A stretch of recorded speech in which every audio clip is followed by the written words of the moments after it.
Hi guys, ಹೇಗಿದ್ದೀರಾ? ಎಲ್ರು ಚೆನ್ನಾಗಿದ್ದೀರಾ ಅಂತ ಭಾವಿಸ್ತೀವಿ. ನಾನಿವತ್ತು ನಿಮ್ಮ ಫೇವ್ರೆಟ್ ಡಿಶ್ ಮಟನ್ ಸೂಪ್ ಮತ್ತೆ ಮಟನ್ ಸಾಂಬಾರನ್ನ ಯಾವ ರೀತಿಯಾಗಿ ಮಾಡೋದು ಅಂತ ಹೇಳ್ಕೊಡ್ತೀನಿ.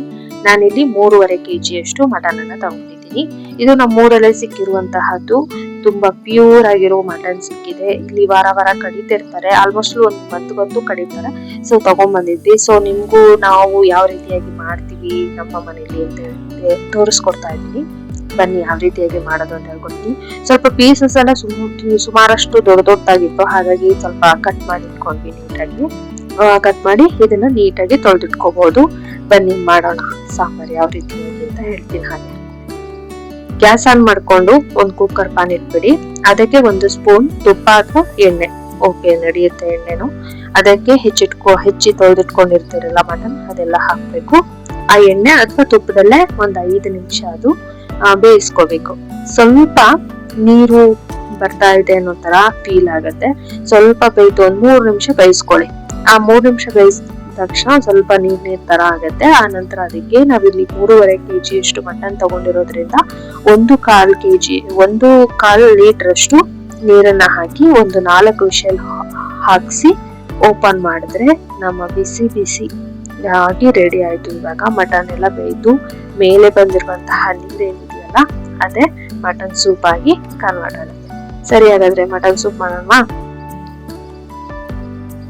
ಬನ್ನಿ ಈಗ ಮಟನ್ ಸೂಪ್ ಮಾಡೋಣ. ಇಲ್ಲಿ ಮೇಲಿರುವಂತಹ ನೀರಿದೆಯಲ್ಲ ಅದನ್ನ ತೆಗೆದು ಒಂದು ಗ್ಲಾಸ್ಗೆ ಸ್ವಲ್ಪ ಸಾಲ್ಟು, ಪೆಪ್ಪರ್ ಪೌಡ್ರು ಆಪ್ಷನಲ್, ಅದು ಬೇಕಾದ್ರೆ ಹಾಕೋಬಹುದು. ಅದನ್ನ ಹಾಕೊಂಡು ಕುಡಿದ್ರೆ ಮಸ್ತ್ ಆಗಿರುವಂತಹ ಮಟನ್ ಸೂಪ್ ರೆಡಿ. ನೋಡ್ತಾ ಇರಬಹುದು, ಬಾಯಲ್ಲೆಲ್ಲ ನೀರ್ ಬರ್ತಾ ಇದೆ ಅಲ್ವಾ.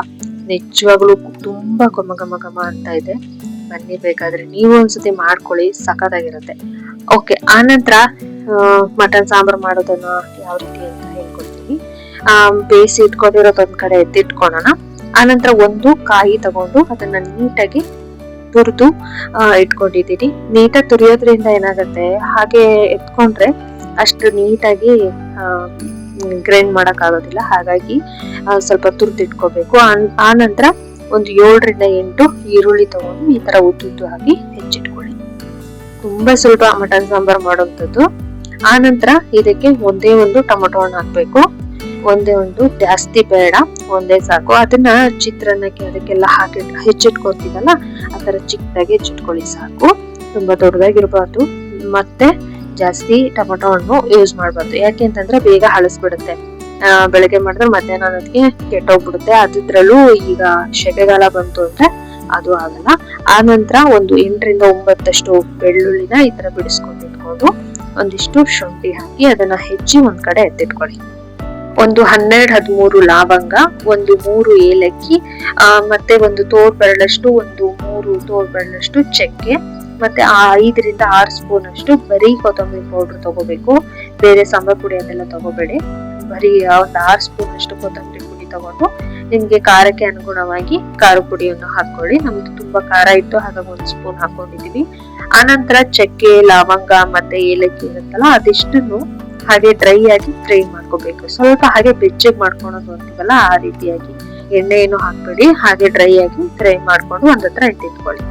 ಆನಂತರ ಅದೇ ಬಾಣಲೆನೆ ತಗೊಂಡು ಅದಕ್ಕೆ ನಾವು ಏನ್ ಬಿಡಿಸಿಟ್ಕೊಂಡಿರುವಂತಹ ಬೆಳ್ಳುಳ್ಳಿ, ಈರುಳ್ಳಿ, ಟೊಮೊಟೊ ಹಣ್ಣು ಇಷ್ಟು ಹಾಕಿ 1 ಸ್ಪೂನ್ ಎಣ್ಣೆ ಹಾಕಿ ನೀಟಾಗಿ ಫ್ರೈ ಮಾಡ್ಕೋಬೇಕು. ಅದು ಫ್ರೈ ಮಾಡ್ಕೊಂಡಾಗ ಯಾವ ರೀತಿಯಾಗಿ ಮಾಡ್ಕೊಂತೀರಲ್ಲ ಅಷ್ಟು ಚೆನ್ನಾಗಿ ನಮ್ದು ಸಾಂಬಾರ್ ಬರುತ್ತೆ. ಸೊ ಈ ತರ ಫ್ರೈ ಆಗ್ಬೇಕು. ಅದು ಇಷ್ಟು ಫ್ರೈ ಆದ ನಂತರ ಗ್ಯಾಸ್ ಆಫ್ ಮಾಡ್ಬಿಟ್ಟು ನಾವು ಹೆಚ್ಚಿಟ್ಕೊಂಡಿರುವಂತಹ ಶುಂಠಿ, ಕೊಬ್ಬರಿ ಮತ್ತೆ ಖಾರ ಪುಡಿ ಮತ್ತೆ ಕೊತ್ತಂಬರಿ ಪುಡಿ ಇದಿಷ್ಟನ್ನು ಹಾಕಿ ಮಿಕ್ಸ್ ಮಾಡ್ಕೊಬಿಡಿ. ಮತ್ತೆ ಮಸಾಲೆ ಐಟಮ್ ಇರುತ್ತಲ್ಲ ಚಕ್ಕೆ, ಲವಂಗ, ಅದನ್ನು ಹಾಕಿ ಇದಿಷ್ಟನ್ನು ಮಿಕ್ಸ್ ಮಾಡಿ ಇಟ್ಕೊಳ್ಳಿ. ಈಗ ಯಾಕೆ ಮಿಕ್ಸ್ ಮಾಡಿ ಅಂತ ಹೇಳ್ತಾ ಇದ್ದೀನಿ ಅಂದ್ರೆ ಇದಿಷ್ಟನ್ನು ನಾವು ರುಬ್ಕೋಬೇಕು. ಈ ತರ ಮಿಕ್ಸ್ ಮಾಡಿಟ್ರೆ ಏನಾಗುತ್ತೆ ಅಂದ್ರೆ ನೀಟಾಗಿ ನಮ್ಗೆ ಖಾರ ರೆಡಿ ಆಗುತ್ತೆ. ಸಪ್ರೇಟ್ ಆಗಿ ರುಬ್ಬಿದ್ರೆ ಅಷ್ಟು ಚೆನ್ನಾಗಿ ಖಾರ ರೆಡಿ ಆಗೋದಿಲ್ಲ. ಸೊ ಸಾಫ್ಟ್ ಆಗಿ ನಮ್ಗೆ ಖಾರ ರೆಡಿ ಆಗ್ಬೇಕು ಅಂದ್ರೆ ಈ ತರ ಮಿಕ್ಸ್ ಮಾಡಿ ಇಟ್ಕೊಂಡ್ರೆ ಈ ತರ ಸಾಫ್ಟ್ ಆಗಿ ಖಾರ ರೆಡಿ ಆಗುತ್ತೆ. ಆ ನಂತರ ನಾವು ಬೇಯಿಸಿ ಇಟ್ಕೊಂಡಿದ್ವಲ್ಲ ಸೂಪ್ ತೆಗೆದು ಆ ಮಟನ್ಗೆ ಈ ಖಾರ ಎಲ್ಲ ಮಿಕ್ಸ್ ಮಾಡ್ಕೋಬೇಕು. ಮಿಕ್ಸ್ ಮಾಡ್ಕೊಂಡು ರುಚಿಗೆ ತಕ್ಕಷ್ಟು ಉಪ್ಪು ಹಾಕಿ ಸ್ವಲ್ಪ ಒಂದ್ 5 ನಿಮಿಷ ಬಿಟ್ರೆ ಈ ತರ ಕುದಿ ಸ್ಟಾರ್ಟ್ ಆಗತ್ತೆ. ಸೊ ಘಮ ಘಮ ಅಂತ ಇರೋ ಮಟನ್ ಸಾರ್ ರೆಡಿ ಆಯ್ತು. ನೋಡ್ತಾ ಇದ್ದೀರಲ್ವಾ ಎಷ್ಟು ಈಸಿಯಾಗಿ ಮಾಡಬಹುದು ಅಂದ್ರೆ ಮಟನ್ ಸಾರು ತುಂಬಾ ಈಸಿಯಾಗಿ ಮಾಡಬಹುದು. ಬಟ್ ಏನಪ್ಪಾ ಅಂತ ಅಂದ್ರೆ ಹಾಕೋ ಐಟಮ್ಸ್ ಜಾಸ್ತಿ ಇರುತ್ತೆ, ಹಾಗಾಗಿ ಮಟನ್ ಸಾರು ಖರ್ಚು ಜಾಸ್ತಿ ಅಂತ ಹೇಳ್ತೀವಿ ಅಷ್ಟೇ.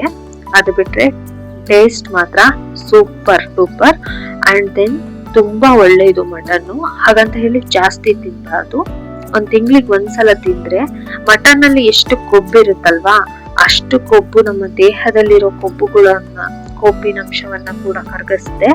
ಜೊತೆಗೆ ನಮ್ಮ ಮೂಳೆಗೂ ಮಟನ್ ತುಂಬಾ ಒಳ್ಳೇದು. ಮೂಳೆಗಳ ಬೋನ್ಸ್ ಅದಕ್ಕೆಲ್ಲ ಇದು ತುಂಬಾ ಸ್ಟ್ರೆಂತ್ ಕೊಡುತ್ತೆ ಅಂತ ಹೇಳ್ತಾರೆ.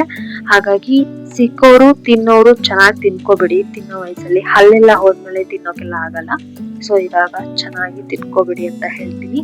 ಜೊತೆಗೆ ಪ್ಲೀಸ್ ವಿಡಿಯೋ ಇಷ್ಟ ಆಗಿದೆ ಅಂತ ಭಾವಿಸ್ತೀನಿ. ಇಷ್ಟ ಆದ್ರೆ ಲೈಕ್ ಮಾಡಿ, ಸಬ್ಸ್ಕ್ರೈಬ್ ಮಾಡೋದನ್ನ ಮರಿಬೇಡಿ. ಮತ್ತೆ ಮುಂದಿನ ವಿಡಿಯೋದೊಂದಿಗೆ ಭೇಟಿ ಆಗ್ತೀನಿ. Thank you so much.